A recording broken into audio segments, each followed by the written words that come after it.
Ons is terug by personifikasie. Kan jy nog die definisie onthou? Personifikasie laat 'n mens of 'n stad of 'n boom of homself laat gesels. So ons stel weer die stad Jerusalem aan die woord. Hy gaan nou met ons praat. Dit was vir my 'n groot eer. Toe Dawid die beroemde digter, harpspeler, krygsman en koning in my kom woon het. Dit was ook in Dawid se tyd dat ek 'n nuwe naam gekry het. En Dawid het in die bergvesting gaan woon, daarom noem hulle dit die stad van Dawid. My strate het nuwe name gekry. Daar was nuwe musiek in my stad. Dawid se pragtige psalms het in my geboue weer klink. Jerusalem met 'n nuwe gesig gekry, toe Dawid in my kom bly het. Kom ek vertel jou van 'n nuwe struktuur wat ek in my opgerig het. Dawid het dit opgerig.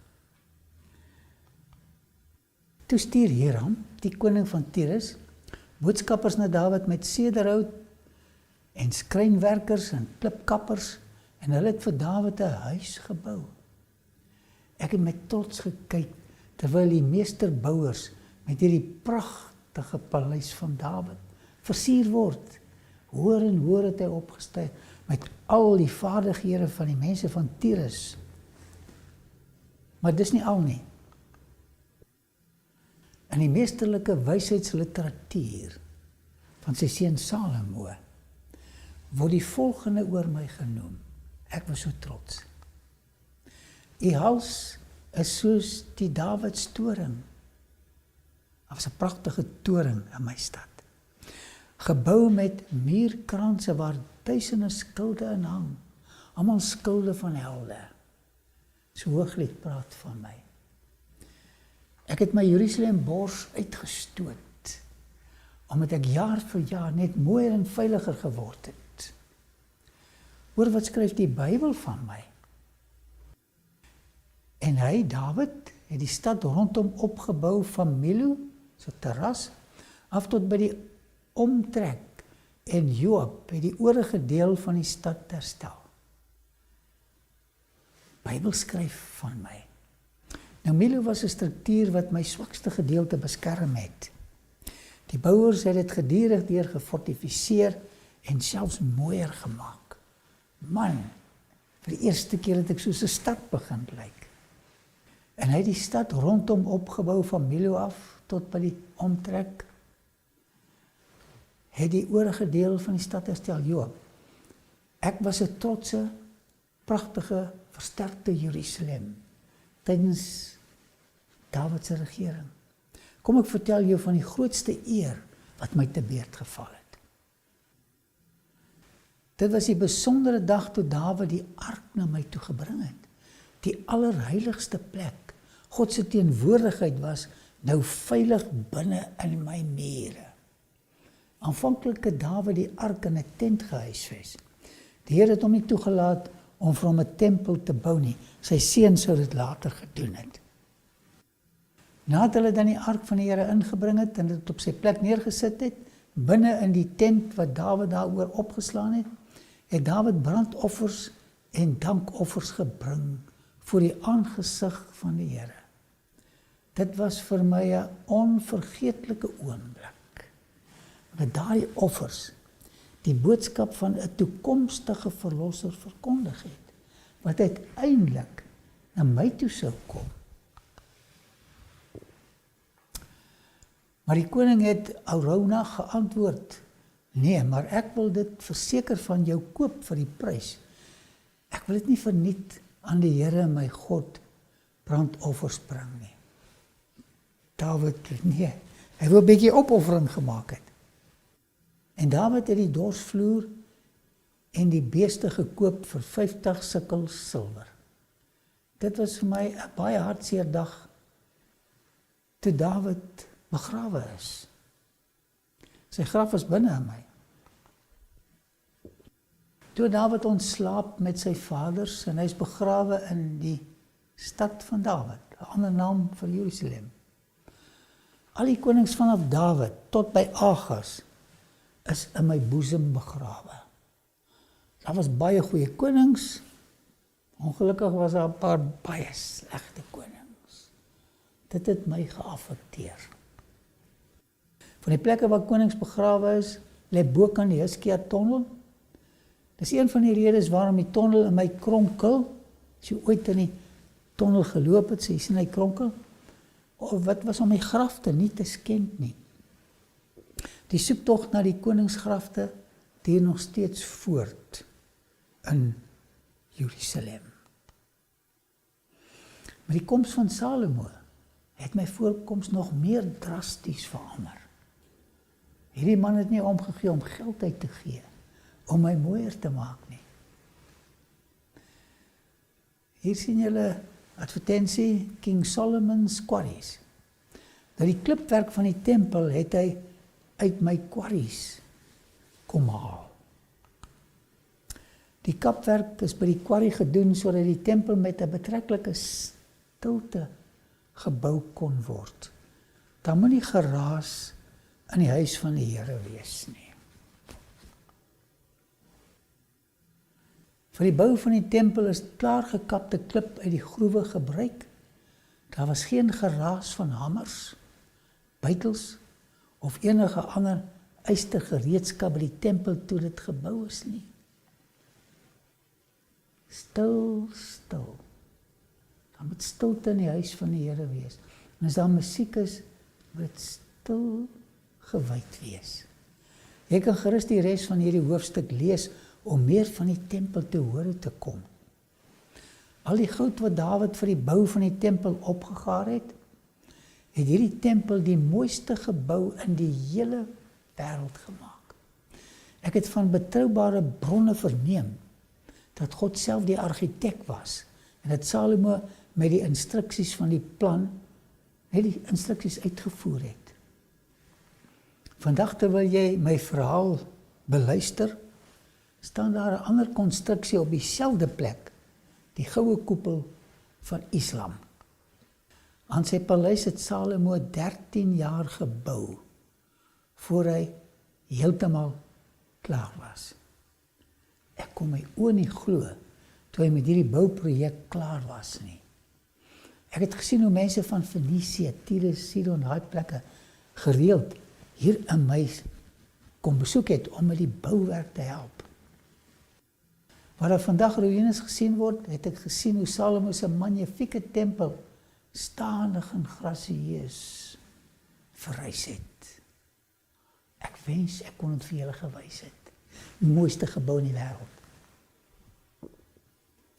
Die Tyreërs het nie die God van die Israeliete aanbid nie.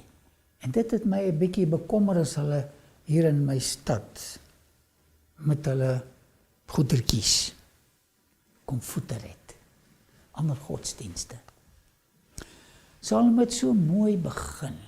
Ag, jy kan die verhale lees hoe die kind wat na hom toe gebring is, skap hom middeldeur, hy het baie wysheid gehad. Hy het so mooi begin. Maar later in sy lewe het hy begin om een vrou na die ander vrou te trou. Hy moes vir hulle blyplek bou. Later het hy ook vir hulle altare vir hulle afgode gebou. Ek was besoedel met hierdie klomp gemors. Ek was vol van hierdie verfoeisels. Dit het my so ontstel. My karakter, my profiel het begin verander. Salomo se seun Rehabeam word gekroon. 10 stamme vra belastingverligting, want sy pa het hulle verskriklik belas. Hy sê vir julle moet oor die 3 dae terugkom. En toe doen hierdie seun van Salomo, Rehabeam, die domste ding wat 'n koning kan doen. Ek lees dit vir julle. Rehabeam het vir hulle gesê, kom oor 3 dae na my toe terug, nadat die volk vertrek het. Het die koning Rehabeam die raad gevra van die ouer mense wat in diens van Salomo sy pa was, tydens die se lewe. Wat meen julle moet ek hierdie mense antwoord, het hy gevra. Nou dit is nie die ou manne soos hierdie ou man. Ons het baie lewensondervinding, baie foute gemaak. Hulle het vir hom gesê, as jy dit goed bedoel met hierdie volk, en hulle tevrede stel, en hulle 'n gunstige antwoord gee, sal hulle altyd die onderdane bly. Wat meen julle? Moet ons hierdie mense antwoord? Hulle het gevra, ek moet die juk wat my pa op hulle gelê het, ligter maak. Dis nou met die jong manne. Die jong manne wat saam met hom groot geword het, het vir hom gesê, luister nou hierna.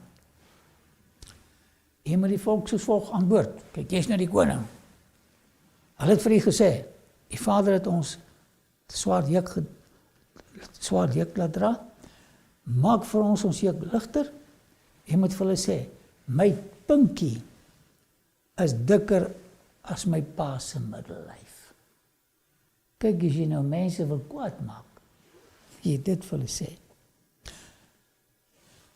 Hierdie jong vriende het nie goeie raad gegee nie. My pa het 'n swaar juk op julle laat druk. Ek gaan julle juk nog swaarder maak. My pa het julle met swepe geslaan. Ek sal julle met gesels slaan. Wat dink jy was die uitslag van hierdie uiters dom strategiese plan en sy arrogante houding? Ek wil vir julle sê, ek het my status as die hoofstad oor 12 stamme verloor deur hierdie ding. Ek het voortaan net oor 2 regeer, Juda en Benjamin. Ek was nie meer die stad wat ek vroeër was nie. Maar luister na 'n verskriklike skok wat my getref het. Is jy al ooit geskok? Luister hierna. In die 5de jaar van Rehabeam se regering het koning Sisak van Egipte teen Jerusalem opgetrek. Hy het beslag gelê op die skatte in die huis van die Here. Dit was 'n vreeslike traumatiese ondervinding. En die paleis. Hy het alles gevat, ook die goue skilde wat Salomo laat maak het. Farao Sisak het my van my hoë status na lae skande van vernedering afgetrek. Ek het so sleg gevoel. My mure het vir baie ewig bestaan. Maar toe kom Farao Sisak. Hy beleer my. Ons was vir 'n ruk baie honger gewees. Toe is 'n stuk van my muur afgebreek en toe het hy my binne geval. Ek het gedag, dit is verby met Jerusalem. Koning Rehabeam het die Here verlaat en het geen verweer teen die Egiptenare gehad nie. Daardie formidabele vyand het my ingeval in die tempel, in die paleis en die koning van sy kosbare skatte beroof. Hy was gelikwideer. My finansiële status was daarmee heen. Ek het baie groot lesse geleer. As 'n stad nie naby die Here lewe nie, het hy geen beskerming nie. Dit is ook 'n les vir jou en my. As ons nie naby hom lewe nie, as 'n ander vyand die duiwel, want dan daai gap vat, bly naby hom elke dag. Vir die volgende paar eeue was daar geen aanbouings in my nie. Dit was stil. Dit was eentonig. Dit was vervelige tye. Kom ek vertel jou van 'n koning Amasia wat in my toe kom regeer het. Die volgende is aangaande hom opgeteken. Ek lees dit. Hy het gedoen wat reg is in die oë van die Here, maar nie heeltemal soos sy voorvader Dawid gedoen het nie. Hy het alles gedoen wat Joas, sy pa, gedoen het. So aanvanklik was ek baie trots op koning Amasia. Hy het die 10.000 Edomiete in die Soutvlakte verslaan en Sela in die oorlog verower en dit Joktiel genoem, soos dit vandag nog bekend staan. Nou hierdie was 'n verskriklike groot prestasie. Edom was een van die gedigte vyande. Hy verslaan toe vir Edom. Maar toe doen hierdie koning Amasia 'n baie dom ding. Iets wat vir my groot skade berokken het. Ag, jy moet tog leer uit my geskiedenis, moenie dom dinge doen nie. Hy is nou terug hier in Jerusalem. Amasia het 'n boodskap gestuur na koning Joas van Israel, seun van Joahas, seun van Jehu, man wat so vinnig kon jag. Kom ons veg teen mekaar. Wat? Stupid. Belaglik. Wat 'n dom ding, sy kop het te groot vir sy lyf geword. En nou wil hy net oorlog maak. Hy het gedink hy kan almal wen. Jy kan nie almal wen nie. Koning Joas van Israel het vir koning Amasia van Juda terug laat weet. Hier kry ons weer nog personifikasie. Die doringbos op Libanon laat weet vir die seder op Libanon. Laat jou dogter met my seun trou. En toe kom die wilde diere van Libanon verby en trap die doringbos plat. En nou verduidelik hy sy personifikasie. Nadat jy Edom 'n groot neerlag toegedien het, soek jy meer roem. Bly liewer by die huis, my oumaat. Waarom wil jy jou in die ongeluk stort en tot 'n val kom, jy en Juda saam met jou? Hy het gedink, en die 10 stamme se spiertjies is dun. Hy het tog maar geluister. Hy kon self die Urim en die Thummim geraadpleeg het by die hoofpriester verantwoord. Hy het nie die Here geraadpleeg nie. Goed, kom ons kyk wat het gebeur. Koning Amasia van Juda het nie geluister nie. Hy het teen koning Joas van Israel opgetrek in Bet-Semes in Juda en hy het slaags geraak. Juda het 'n neerlaag gelei teen Israel en die manskappe het op die vlug geslaan, elkeen na sy eie huis. Wat 'n skande. Ek het so skaam gekry. Hier is Bet-Semes waar die tragiese verhaal homself afgespeel het. Spesiaal met opgrawings daar. Luister wat hier nog met die koning van Juda gebeur het. Dis nie al nie. Koning Joas van Israel het vir koning Amasia van Juda, seun van Joas, seun van Ahasia, gevange geneem. In Bet-Semes. Toe Joas in Jerusalem kom, het hy 'n stuk muur van Jerusalem laat afbreek, van die Efraimspoort tot by die hoekpoort, 180 meter. Hy het al die goud en silwer gevat, en al die ander goed wat hy in die huis van die Here en in die skatkamers van die paleis kon kry, en dit saam met gijslaers na Samaria toe gebring. Kan jy jou voorstel hoe ek gelyk het met 'n stuk van my muur weg, soos iemand wat nie voortande het nie. My estetie was verwoes. Die hele dom ding van 'n koning wat nie die Here geraadpleeg het nie. My kosbare mense is as gijslaers na Samaria gevat. Die koning van Samaria is met al die goud van die tempel en die paleis daar weg. En hier kyk ons na Samaria. Hy het oornag skatryk geword. Ek wil julle tog hierdie storie vertel. In 701 het Sanherib Juda binnengeval. En hier kyk julle na een van die stelas waar hy sy storie vertel. Hy het een van my kollegas met die naam van Lagus heeltemal verwoes. Ek was sy volgende teiken. Koning Hiskia hy het betyds gereageer, gelukkig, maar hy was verskriklik benoud. Nadat hy baie ernstig vir beskerming gebid het, het hy nog 'n ekstra beskermingsmuur om Jerusalem gebou. Jy moet nie net bid nie, jy moet iets daaromtrent doen ook. As dinge wat jy kan doen, wat die Here nie vir jou gaan doen nie. Hy wil seker maak, dat hy alles in sy vermoë gedoen het, om die vyand uit te hou. Maar dis nie al nie.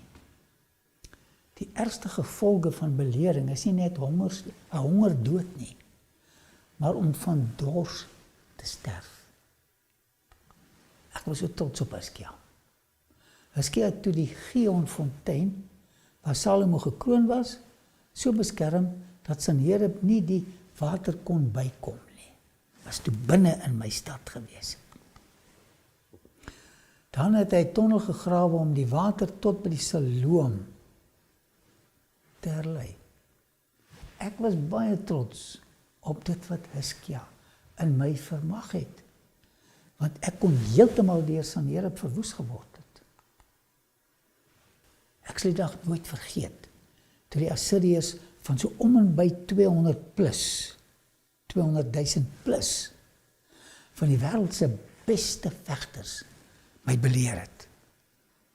Oralste om my was hierdie verskriklike magtige weermag van die Assiriërs, heersers van die antieke wêreld. Ek was benoud. Ek het na daardie reuse stormramme gekyk, wat reeds baie stede verwoes het. Elke stad het hulle verwoes. Ek was vreesbevange. En toe die Assiriërs my uitgetart en vir my gesê, wie dink ek dat ek teen hom kan standhou?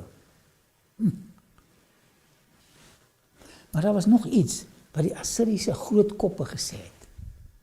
Nou daardie woorde onthou ek tot vandag toe. Want daardie woorde het 'n groot verskil gemaak. Moenie dat Hiskia julle mislei nie. Hy sê, die Here sal ons red. Kon die gode van alle nasies hulle lande red uit die mag van die koning van Assirië? En toe ek hierdie woorde van die arrogante Assiriërs hoor, het ek geweet, hulle het te ver gegaan. Want in my geskiedenis het ek gesien, jy daag nie die God van die kinders van die Here uit nie. Nee, dis selfmoord. Waar is die gode van Hamat en Arpad? Waar is die gode van Sepharvaim? Kon hulle Samaria bevry uit my mag? Retoriese vraag, nee. Hiskia, nee, is verby met jou. In die verlede het ek gesien hoe die Here die godvreesende konings beskerm.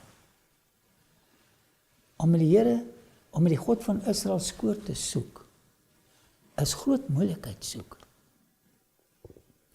Wie van al die gode van die ander lande kon sy land red uit my mag? Dan sal die Here mos nie Jerusalem kan red uit my mag nie. Luister wat het toe gebeur. Daarom sê die Here, oor die koning van Assirië, sal hy nie in die stad inkom nie. Dit was mooi woorde toe ek het gehoor het. Beteken, ek gaan nie verwoes word nie. Hy sal nie 'n pyl hier afskiet nie. Ek kan al die klomp pyle sien hier in my stad val. Nie 'n skild teen die stad optel nie. Nie 'n beleringswal daarteen opgooi nie.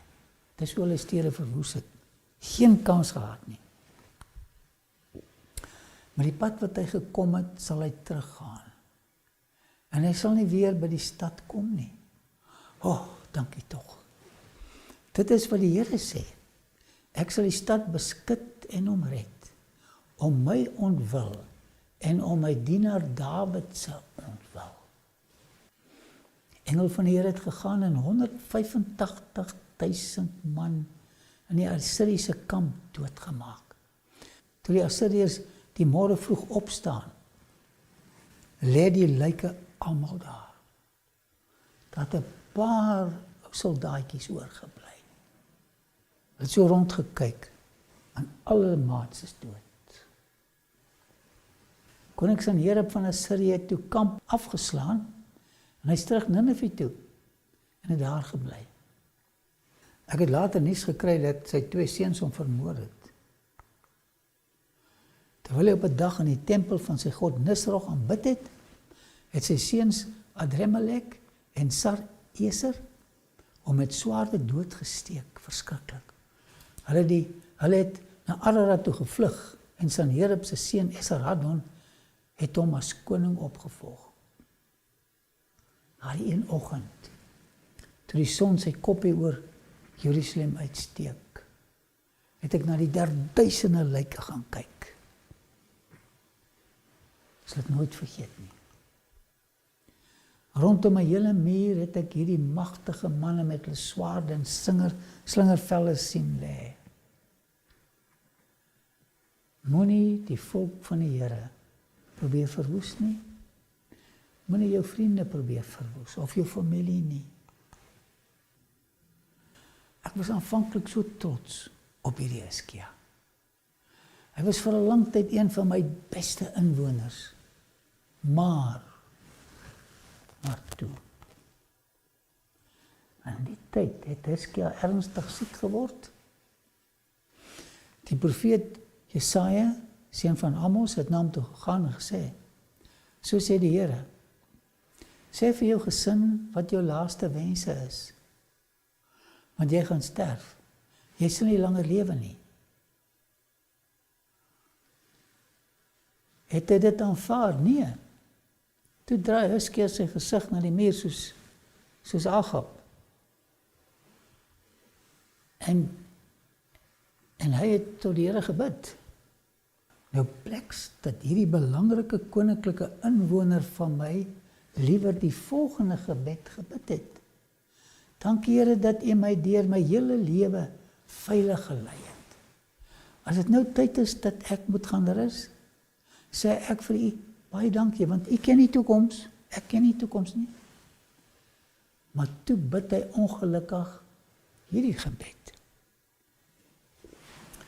Ag Here, neem tog in ag dat ek voor U in trou en met volle oorgawe geleef het en dat ek gedoen het wat reg is in U oë. Hizkia het bitterlik gehuil. Vraag: gee die Here met tye toe om te gee wat ons vra, al is dit nie tot ons voordeel nie. Hier is 'n baie belangrike stuk wysheid. As die Here se wil vir jou so is, moenie vir hom iets anders te vra nie. Aanvaar sy wil. Wat het die Here in die tyd van die rigters gedoen toe die volk 'n koning gevra het? Dit was nie sy plan nie. Pas op wat jy hom vra. Jy kry dit, maar daar's 'n prys om te betaal. As Hizkia tog maar net gebid het, Here, laat U wil geskied, sou ons nie die skokkende koninklike seël, Egiptiese seël, by hom ontdek het nie.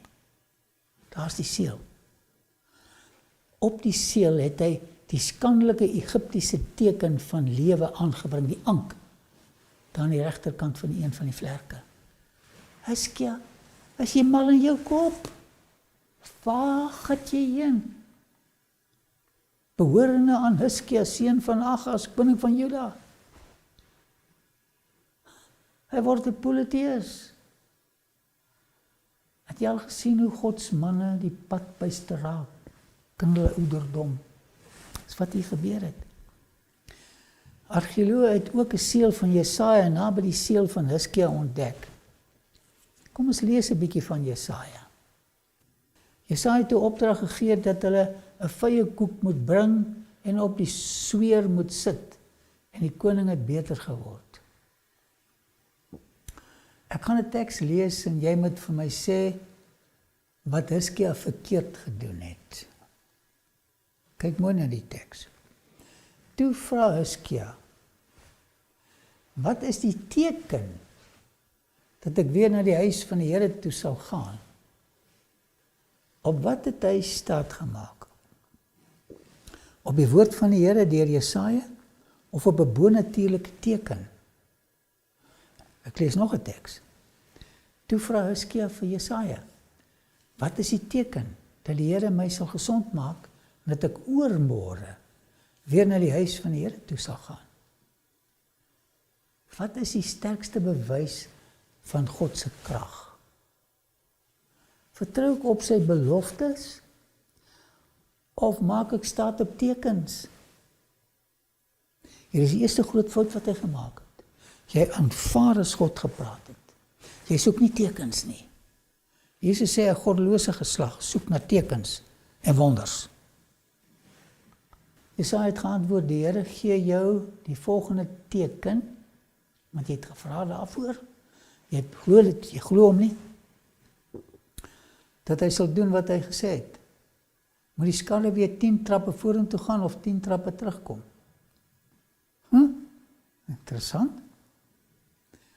Hizkia sê toe, dit is maklik vir die skade weer om 10 trappe vorentoe te skuif. Dit is nie. Nee, laat dit 10 trappe terugkom. Hoe die astrologe op hierdie astronomiese fenomeen gereageer. Ewe skielik sien hulle beweging in die dag. Die grade skuif agtertoe.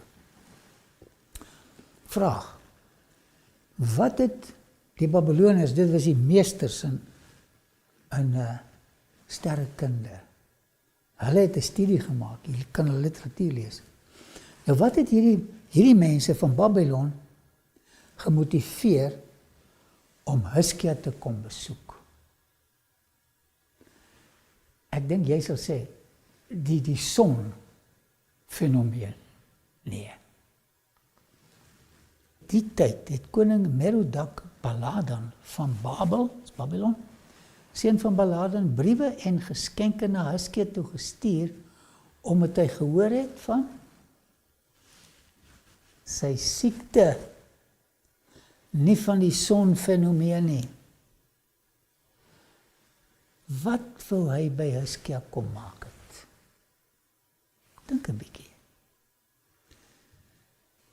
Hy wou gehoor het hoe Hizkia se God hom gesond gemaak het.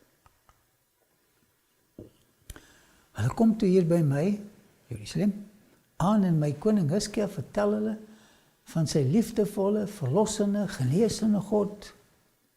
Hulle val op hulle knieë en word aanbidders van hierdie genesende God van Hizkia.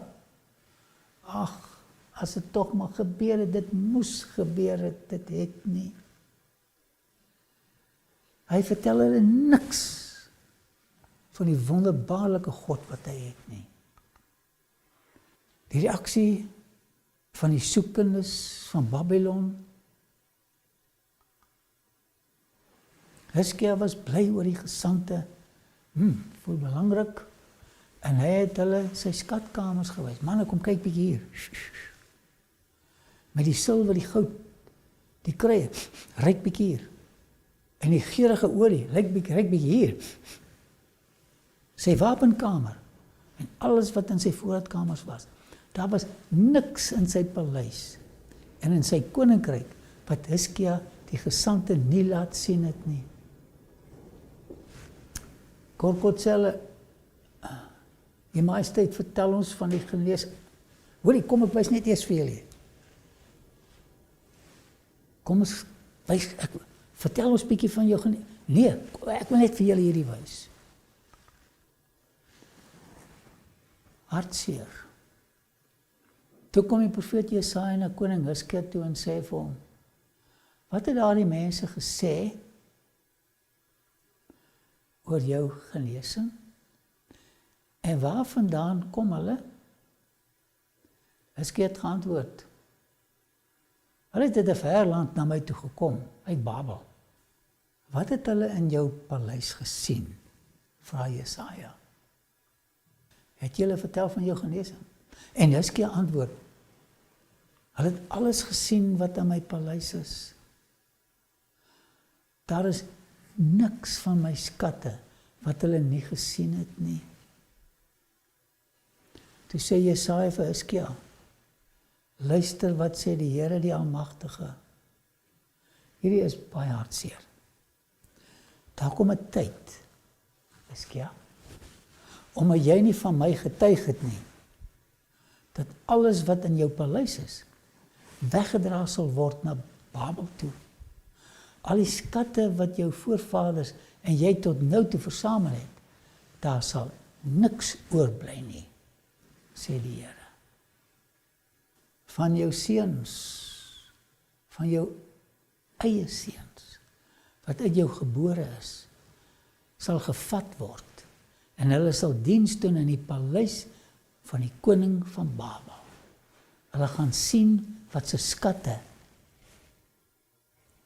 hulle van jou gevat het. Wat was die gevolge van Hizkia se versuim om my Babiloniërs van sy God te vertel? En nou moet ek na my eie lewe kyk. Wat vertel ek mense? Wat wys ek hulle? Hou daarvan om te spog. Mense wil by ons weet van ons God wat ons genees. Hierdie Babiloniërs was moeg vir hulle liefdelose gode wat gedurig onder mekaar beklei het.